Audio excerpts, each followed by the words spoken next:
Welcome students to our 7th lecture on electrostatics for class 12। हम लोगों का ये न्यूमेरिकल रह गया था और ये एफ डी बी जो है डी के कारण डी पर जितना बल लगता है उसका मान आया था 1/257.6 और ये आएगा 28.8। अब आप देखिए कि इन दोनों का जो परिणामी था वो यहाँ एक्ट हो रहा था, एफ बी यहीं एक्ट हो रहा है, तो टोटल जो बल है जिसे हमने कहा है एफ, टोटल बल को हम कहेंगे एफ। अब हम इसको आगे का करते हैं, इसके आगे का टोटल बल जो होगा एफ वो होगा इन दोनों का जो परिणामी है वो प्लस एफ बी, मतलब बी के कारण जो बी पर लगता है वो उन दोनों का एडिशन होगा। तो देखिए इन दोनों का जो परिणामी था सी के कारण और ए के कारण वो था 81.4 प्लस अकेले बी के कारण अभी हमारा आया है 28.8। इसे हम हल करेंगे तो ये आएगा 110.24 न्यूटन और यही हमारा answer.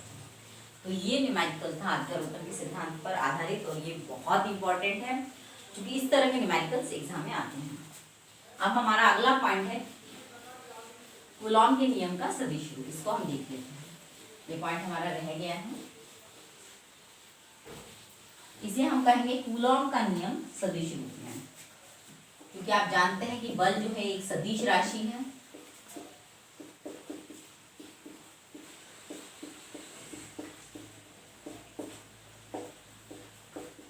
Means Coulomb's law in vector form.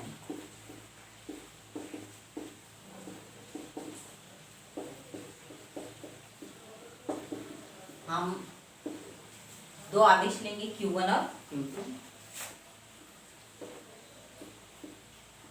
इन दोनों के बीच की जो दूरी है ये हम मानेंगे r है। तो इन दोनों के बीच में लगने वाला जो बल है, अगर दोनों सजातीय हैं, दोनों धनात्मक है, दोनों ऋणात्मक है, तो प्रतिकर्षण बल लगेगा और कितना रहेगा वो F बराबर रहेगा 1/4πε0 Q1 Q2/r²। तो ये तो सिंपली कूलॉम का जो नियम है इसका गणितीय रूप है, F = 1/4πε0 Q1 Q2/r²। अब हमें देखना है इसका सदिश रूप। तो अब सदिश रूप के लिए हमें ये मानना पड़ेगा कि Q1 से Q2 तक का जो एकांक सदिश है वो है R12 कैप। R12 हम नाम देंगे, उसे हम क्या लिखेंगे Q1 से Q2 की ओर एकांक सदिश।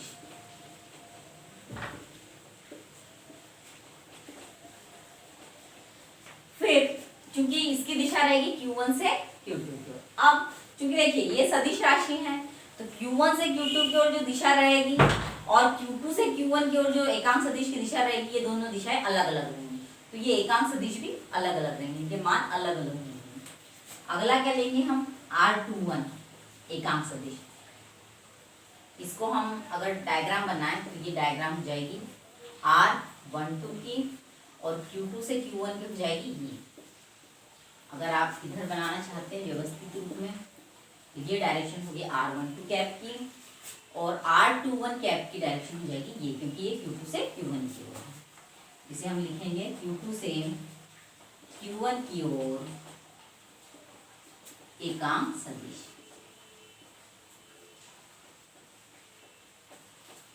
अब Q1 के कारण Q2 पर जो बल लग रहा है इसको हम क्या कहेंगे F21, मतलब इसको हम लिखेंगे दूसरे पर मतलब दूसरे आवेश पर, पहले आवेश के कारण बल।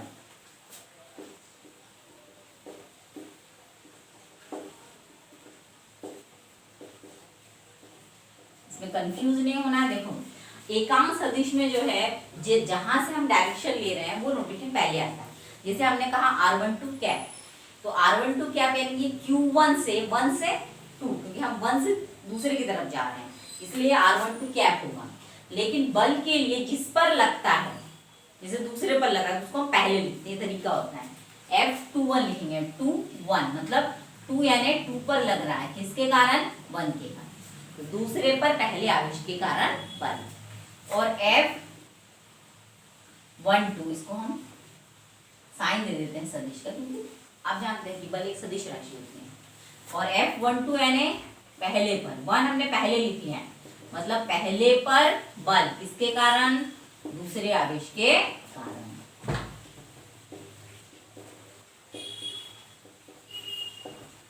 अब देखिए हमें Q1 के लिए मान लो लिखना है कि Q1 जो है Q2 पर जो बल लगा रहा है उसका एकांक सदिश हमें इस तरीके से लिखना पड़ेगा। तो अब हम पहले लिखते हैं F21 के लिए। F21 क्या है, दूसरे पर पहले के कारण लगने वाला बल। तो 1/4πε0 तो एज इट इज आएगा, Q1 Q2 भी वैसे ही आएगा, r²। अब देखिए इन दोनों के बीच की दूरी है r, ठीक है ना। अगर हम ये जो एकांक सदिश है r12 कैप, इस दिशा में जो सदिश होगा, देखो एकांक सदिश वो होता है जिसका परिमाण कितना होता है, 1 होता है। उसकी दिशा में जो सदिश होगा उसको हम क्या कहेंगे, r12। और r21 कैप जो है, ये जो एकांक सदिश है, इसकी दिशा में जो सदिश होगा उसको हम क्या कहेंगे, r21। तो अगर हम इनके परिमाण देखें यानी मैग्नीट्यूड देखें तो ये क्या आएगा, मैग्नीट्यूड का एक चिन्ह होता है वेक्टर r12 मॉड बराबर वेक्टर, ये कभी ऋणात्मक नहीं आता, परिमाण है ना, मैग्नीट्यूड इज नेवर नेगेटिव।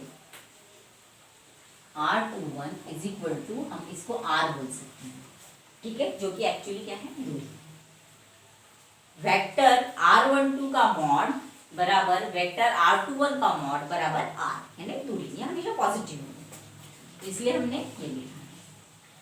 और इनटू इसकी दिशा में, मतलब दूसरे पर बल लग रहा है पहले के कारण, तो पहले से दूसरे की ओर जो सदिश होगा वो हमें देना पड़ेगा। क्या है बच्चों ये सदिश, r12, ठीक है। तो ये पहला हो गया हमारे पार्ट कि दूसरे पर जो बल लग रहा है पहले के कारण। अब पहले पर जो बल लग रहा है, अच्छा इसकी दिशा क्या रहेगी, ये जो आवेश है ये इस पर जो बल लगा रहा है, क्योंकि देखो दोनों दिख ही रहा है, चिन्ह नहीं है मतलब दोनों धनात्मक है, दोनों धनात्मक है, तो ये क्या होगा, इसके बीच में प्रतिकर्षण होगा। और Q2 जो है Q1 के कारण इस दिशा में चला जाएगा क्योंकि वो प्रतिकर्षित होगा। तो ये जो F21 है इसकी दिशा क्या रहेगी, ये रहेगी, क्योंकि वो क्या हो जाएगा, प्रतिकर्षित हो जाएगा। अब हम अगला देखेंगे F12, मतलब कि पहले पर बल किसके कारण, दूसरे के कारण, पहले पर, पहला हमने पहले लिखा है, किसके कारण, दूसरे के कारण। तो ये कैसे आएगा, सिंपली हम वैसे ही लिखेंगे 1/4πε0 Q1 Q2 r²। अब इस दिशा में एकांक सदिश क्या है, पहले पर बल किसके कारण, दूसरे के कारण, पहले पर बल किसके कारण, दूसरे के कारण। तो इस दिशा में जो एकांक सदिश है वो हमें लिखना पड़ेगा। बाकी ये वाली क्वांटिटीज तो एज इट इज आएगी। उस दिशा में कौन सा है बच्चों, r1, ठीक है। तो ये दूसरा पार्ट हो गया। अब आप एक बात जानते हैं कि चूंकि r12 और r21 इनकी दिशाएं क्या है, देखो r12 की दिशा क्या है, इस तरफ, r21 की दिशा क्या है, इस तरफ, दोनों दिशाएं क्या है, विपरीत। मतलब दोनों भी बल क्या होंगे, ये जस्ट बराबर तो होंगे, पक्का है, लेकिन इनकी दिशाएं क्या होंगी, विपरीत होंगी। समान होंगे, समान का परिमाण होगा, लेकिन इनकी दिशाएं क्या होंगी, विपरीत होगी। क्योंकि Q2 के कारण Q1 पर जो बल लगता है उसकी दिशा क्या रहेगी, ये। F12 की दिशा क्या रहेगी, ये किस पर बल लग रहा है, Q1 पर, किसके कारण, Q2 के कारण, प्रतिकर्षण होगा।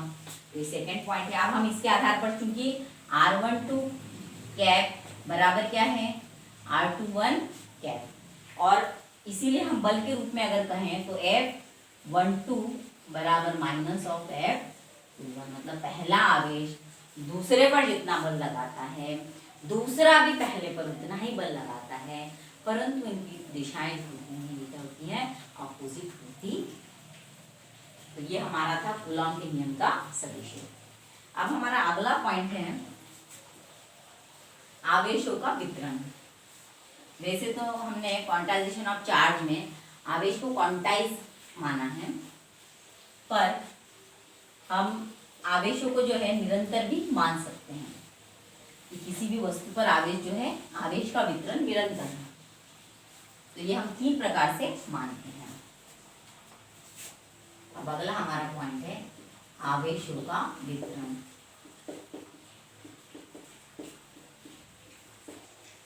Distribution of charge.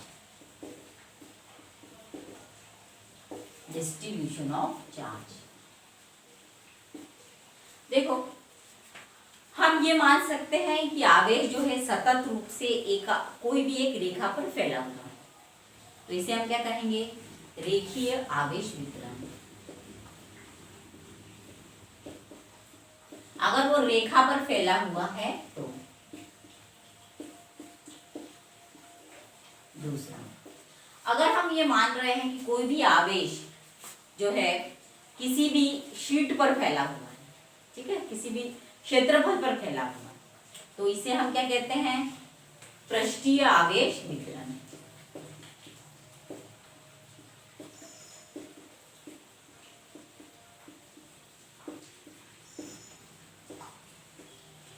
अगर आवेश जो है निरंतर किसी भी आयतन में फैला हुआ है, जैसे घन में फैला हुआ है मान लो, तो इसे हम क्या कहेंगे, आयतन आवेश वितरण।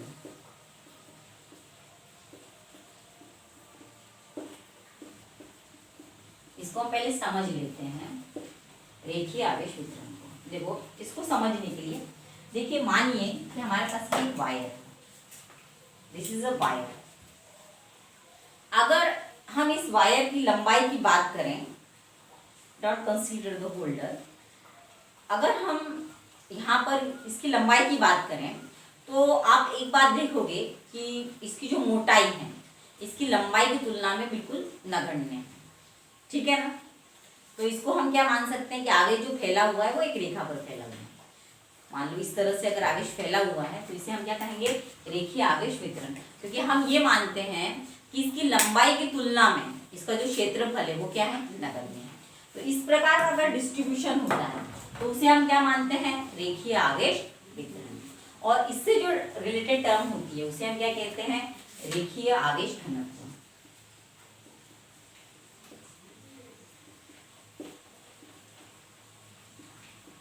इसे कहते हैं लीनियर चार्ज डेंसिटी।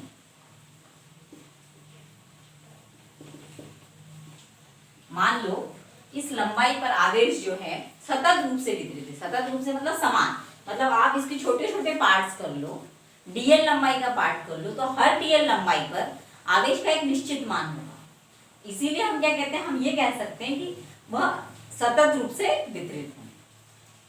और इसे हम क्या कहेंगे, रेखीय आवेश घनत्व या लीनियर चार्ज डेंसिटी।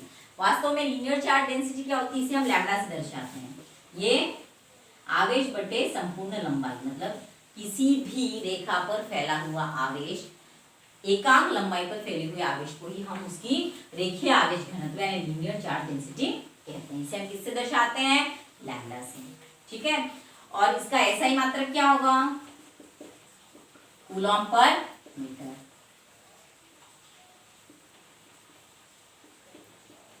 सीजीएस मात्रक क्या होगा, स्टेप कूलॉम पर सेंटीमीटर।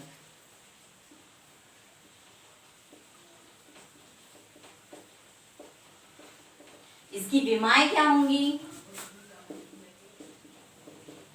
देखो Q की विमाएं बटे L, मतलब Q की विमाएं क्या होती है, A इंटू टी, और उसके बाद में अपॉन L। ये क्या हो जाएगा, m0, क्योंकि है हम लोग जो विमाएं होते हैं जनरली mLT के रूप में लिखना होता है, तो ये हो जाएगी ml-1 A इंटू टी। तो ये क्या हो जाएंगी इसकी विमाएं। अब हम इसको मैथमेटिकली अगर हम देखते हैं, मान लो कोई ये एक रेखा है जिसकी लंबाई कितनी है, L, ठीक है। इस पर Q आवेश मान लो फैला हुआ है। इसका कोई भी एक छोटा सा भाग, अल्पांश ले लो आप, ठीक है। अल्पांश यानी अल्प भाग, इतना छोटा कि जो लगभग 0 के बराबर, 0 नहीं है बट इट इज नियरली 10⁻�0। और इस अल्पांश की लंबाई कितनी है, dl। इस रेखा पर एक अल्पांश ले लो और अल्पांश की लंबाई कितनी है, dl। इस अल्पांश पर जो आवेश की मात्रा हम मानेंगे वो, क्योंकि इसमें कुछ आवेश होगा क्योंकि वो निरंतर वितरित है एक समान रूप से, तो हम मानेंगे वो कितना है, dq। कितना है इस पर फैला हुआ आवेश, dq। तो उस समय हम रेखीय आवेश घनत्व लैम्डा को कैसे बताते हैं, लैम्डा बराबर होता है dq/d। किसी भी अल्पांश पर उपस्थित आवेश तथा अल्पांश की लंबाई के अनुपात को ही हम रेखीय आवेश घनत्व कहते हैं। मतलब लैम्डा बराबर हो जाएगा dq/dl, या dq बराबर क्या हो जाएगा, लैम्डा इंटू dl। इसका अगर आप इंटीग्रेशन करोगे तो ये क्या हो जाएगा, integration lambda dq integration dq is equal to integration lambda dl। और ये इंटीग्रेशन आप निकालोगे तो ये आ जाएगा q। इसका मतलब क्या है कि आपने अगर इसका इंटीग्रेशन कर दिया तो आपको टोटल जो आवेश इस रेखा पर, एल लंबाई की रेखा पर फैला हुआ ये पता चल जाए। तो इस तरह से हम इसको निकाल सकते हैं। ये पहला पॉइंट है हमारा रेखीय आवेश वितरण, ठीक है। तो ये रेखा के लिए है, मतलब कि सिंपली आप कह सकते हो कि एकांक लंबाई पर उपस्थित आवेश को ही हम क्या कहते हैं, एकांक लंबाई मतलब बटे एल, एकांक लंबाई पर उपस्थित आवेश को ही हम क्या कहते हैं, रेखीय आवेश घनत्व यानी कि क्या कहते हैं, लैम्डा कहते हैं। और इसका SI मात्रक क्या होता है, कूलम पर मीटर। तो सीजीएस होता है स्थित कूलम पर सेंटीमीटर। और अगर हम अल्पांश के रूप में इसको लेते हैं, क्योंकि ये सतत वितरण है इसलिए हमेशा लेना पड़ता है, तो ये हमने अल्पांश माना जिसकी लंबाई dl है, और इस dl पर कुछ उपस्थित आवेश होगा उसको हम मानेंगे dq। तो उस समय लैम्डा बराबर हम क्या लिख सकते हैं, dq/dl। और संपूर्ण आवेश q जो है आप इसका इंटीग्रेशन करके भी कर सकते हो। इंटीग्रेशन dq बराबर क्या होगा, इंटीग्रेशन लैम्डा dl। तो अब अगला पॉइंट है हमारा पृष्ठीय आवेश वितरण। ये था रेखीय आवेश वितरण, अब अगला है पृष्ठीय आवेश वितरण। अगला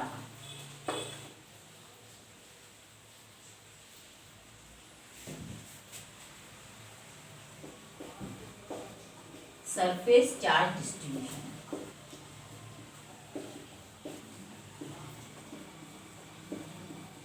इसे हम क्या कहेंगे, सरफेस चार्ज डिस्ट्रीब्यूशन। इसके लिए हम देखो मान लो कि ये एक पेपर, ठीक है, पेपर है। तो देखो इसकी लंबाई है और इसकी ये लंबाई मान लो और ये इसकी चौड़ाई है, ठीक है। इसकी तुलना में इसकी जो मोटाई है आप लोगों को दिख रही होगी बहुत ही नगण्य है, ठीक है। तो इस तरह का अगर कोई भी मेटल शीट होगी उस पर आवेश फैला हुआ है, तो इस वितरण को हम क्या कहते हैं, पृष्ठीय आवेश वितरण। मतलब कि इस तरह की शीट पर जिसकी लंबाई और चौड़ाई तो है पर इसकी तुलना में इसकी मोटाई कैसी है, बिल्कुल ही नगण्य है। और अगर इस पर आवेश एक समान रूप से वितरित होगा तो इसे हम क्या कहेंगे, पृष्ठीय आवेश वितरण। If the charge is uniformly distributed over the surface, then this distribution is called as surface charge distribution. तो अब हम इसके लिए देखेंगे, हम टर्म यूज करते हैं, जैसे कि ये एक सरफेस है, टोटल इसका एरिया हम मानेंगे S मान लो या A मान लो, जो भी आप मान सकते हो। और इसमें एक छोटा भाग मान लो आप ds, ठीक है, एक छोटा भाग अल्पांश मान लो, अल्पांश क्षेत्र कितना ds। और इस पर फैला हुआ चार्ज कितना होगा dq। क्योंकि देखो आप इसको कई छोटे छोटे भागों में विभाजित कर सकते हो, सभी भागों को अगर हम जोड़ लेंगे तो हमें पूरा मिल जाएगा, ठीक है ना। इसके मान लो हम छोटे छोटे पीसेस कर रहे हैं, इक्वल पीसेस कर रहे हैं, और हर छोटा भाग दूसरे भाग के बिल्कुल बराबर है, और हर छोटे भाग को हम क्या कहेंगे, ds। हर छोटे भाग पर आवेश कितना है, dq, ठीक है। सबको हम जोड़ देंगे, सब भागों के ds को हम जोड़ देंगे तो हमें टोटल सरफेस है, टोटल इसका क्षेत्रफल पता चल जाएगा। इसी तरीके से टोटल सभी dq को हम जोड़ देंगे तो हमें संपूर्ण आवेश q जो है पता चल जाएगा कि भाई इस पर कितना फैला हुआ है। अब इसके लिए हम टर्म यूज करते हैं सिग्मा। इसे कहते हैं सरफेस चार्ज डेंसिटी, यानी पृष्ठीय आवेश घनत्व। इससे जो रिलेटेड टर्म होती है उसे हम कहते हैं पृष्ठीय आवेश घनत्व, सिग्मा। और इसकी परिभाषा क्या होती है, सिग्मा होती है एकांक क्षेत्रफल पर उपस्थित आवेश को। एकांक क्षेत्रफल पर उपस्थित आवेश को ही हम क्या कहते हैं? पृष्ठीय आवेश घनत्व। ठीक है, पृष्ठीय आवेश घनत्व यानी सरफेस चार्ज डेंसिटी।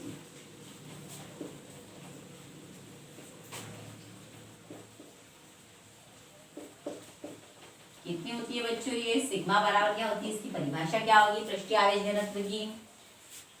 एकांक क्षेत्रफल पर उपस्थित आवेश को ही हम क्या कहते हैं?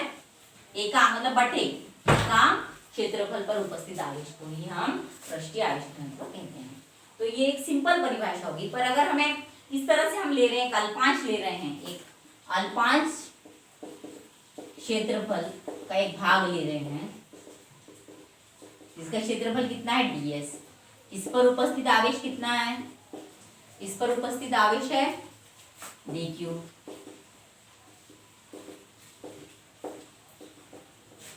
तो हम परिभाषा क्या करेंगे सिग्मा की? मैथमेटिकली हम लिखेंगे dq अपॉन ds। ठीक है, हम लिखेंगे sigma is equal to dq upon ds, या आप क्या लिखोगे? dq is equal to sigma ds। इसका हम इंटीग्रेशन करेंगे तो हमें क्या प्राप्त होगा बच्चों? संपूर्ण आवेश। आप अगर इस टर्म का इंटीग्रेशन करोगे, इंटीग्रेशन सिग्मा ds, तो आपको इसका क्या प्राप्त होगा? संपूर्ण आवेश। इस पर कितना फैला हुआ है। अब अगर आप इसका SI मात्रक लोगे तो ये क्या हो जाएगा? SI मात्रक आप बता सकते हो कूलॉम पर मीटर स्क्वायर, क्योंकि क्षेत्रफल है, क्षेत्रफल का मीटर स्क्वायर होता है। और CGS लोगे तो क्या आएगा बच्चों? बिल्कुल आसान है, स्टेप कूलॉम पर सेंटीमीटर स्क्वायर। अब हम इसकी विमाएं और देख लेते हैं। इसकी विमाएं क्या होंगी? बहुत आसान है। कैसे निकालेंगे हम Q की विमाएं? Q की क्या होती है? A इंटू टी अपॉन क्षेत्रफल की क्या होती है? L square. MLT के रूप में क्या लिखेंगे? M0 L minus 2 A1 T1, या M0 L minus 2 T1 A1। तो ये हमारे लिए है पृष्ठीय आवेश वितरण। और इसके आगे का पार्ट जो है आयतन आवेश वितरण, हम बाद में देखेंगे अगले लेक्चर।